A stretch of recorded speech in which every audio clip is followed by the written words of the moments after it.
Hello students. Hello बच्चों। सर्वप्रथम मेरी ओर से आप सभी को मेरी ओर से सुप्रभात, गुड मॉर्निंग।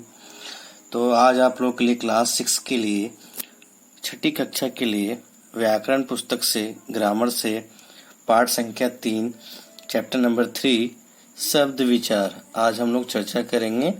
तीसरा पाठ शब्द विचार यानी शब्दों के जो विचार होते हैं, जो शब्दों से जो अन्य शब्द से वाक्य बनते हैं। पहले वर्ण, वर्ण से शब्द, उसके बाद जो वाक्य बनता है, यानी शब्द की क्या भूमिका होती है व्याकरण में, ग्रामर में, उसके बारे में आज हम लोग पढ़ेंगे। शब्द की परिभाषा, शब्द के कितने भेद हैं, शब्द से कैसे परिवर्तन किया जाता है, बहुत सारे बातें हैं जो इस पाठ में आप लोगों को सीखने को मिलेगी, पढ़ने को मिलेगी।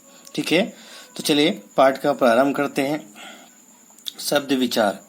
सर्वप्रथम हम लोग जानेंगे शब्द की परिभाषा क्या है, शब्द किसे कहते हैं, यानी वर्ड, है ना। तो सर्वप्रथम हम लोग परिभाषा जानेंगे, डेफिनेशन।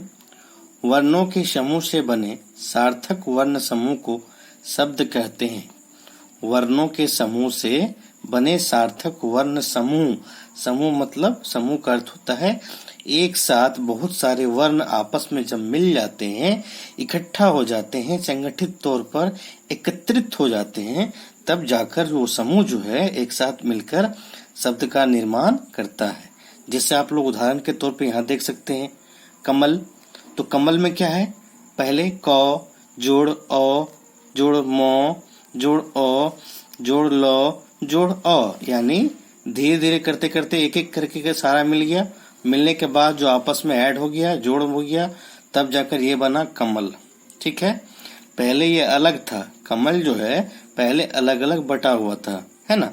फिर जाकर जब आपस में मिल जाता है तो पूरा बन जाता है कमल।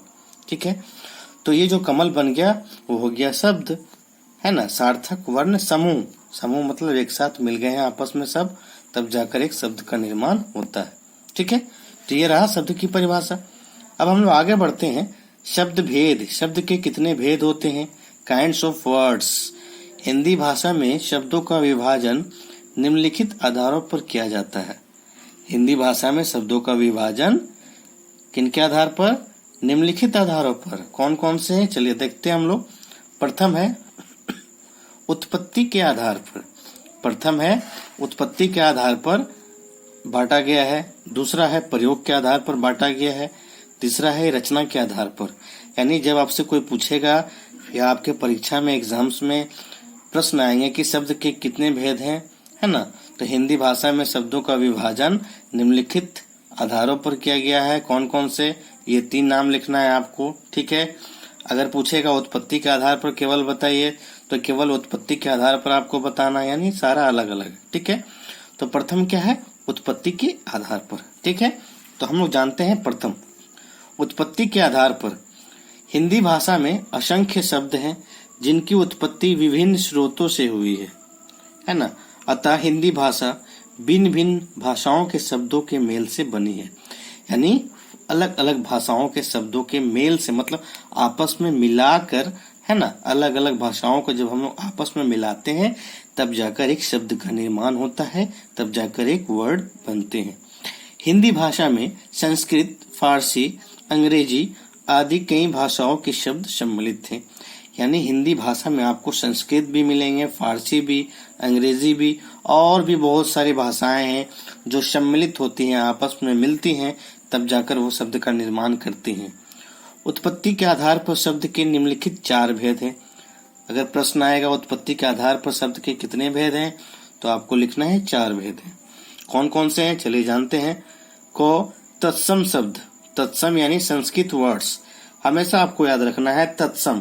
तत्सम क्या होता है, जब आपके मन में आपके विचार आएगा कि तत्सम का मतलब हमेशा याद रखिए संस्कृत, है ना, जो संस्कृत से हिंदी में आया हो, रूपांतरण हुआ उसका, पहला संस्कृत में था लेकिन उसको हम लोग बदल दिए हिंदी में, तो वो बन गया तत्सम। जैसे परिभाषा क्या है, जो शब्द संस्कृत भाषा से हिंदी में बिना किसी परिवर्तन के लिए गए हैं, बिना किसी परिवर्तन के, बिना रोक टोक के ये संस्कृत से हिंदी से परिवर्तन लिए गए हैं, वे तत्सम शब्द कहलाते हैं।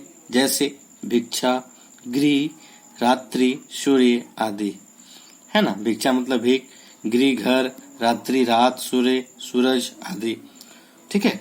उसके बाद है तद्भव, मॉडिफाइड वर्ड्स, जो शब्द रूप बदलने के बाद संस्कृत से हिंदी में आए हैं, यानी रूप इनका बदल गया है, पहले हिंदी में थे फिर संस्कृत से, यानी पहले संस्कृत में थे फिर जाकर वो हिंदी में आए हैं। इसमें हिंदी में थे संस्कृत में आए, और तद्भव में संस्कृत में थे हिंदी में आए। ठीक है। वे तद्भव शब्द कहलाते हैं, जैसे हाथ, रात, सूरज आदि। सूरज यानी संस्कृत में क्या था, सूर्य, हिंदी में आ गया सूरज। रात्रि संस्कृत में, हिंदी में आ गया रात। ठीक है। हाथ, हस्त, हस्त होता है संस्कृत में, हिंदी में आ गया हाथ, है ना। तो ये संस्कृत से हिंदी में आ गया, ये हिंदी से संस्कृत में हो गया, है ना, परिवर्तन हो गया। ठीक है। वो कहलाता है तद्भव शब्द। ठीक है। उसी प्रकार आपको यहाँ जानेंगे कि प्रश्न आएगा कि तत्सम से तद्भव में बदले, है ना। तो प्रश्न दे दिया जाएगा तत्सम, उसको तद्भव में चेंज करना है। कैसे कीजिएगा, जैसे पीत, पीत हो गया तत्सम, तत्सम मतलब संस्कृत, हमेशा याद रखिए। पीत उसका हिंदी कर देंगे पीला।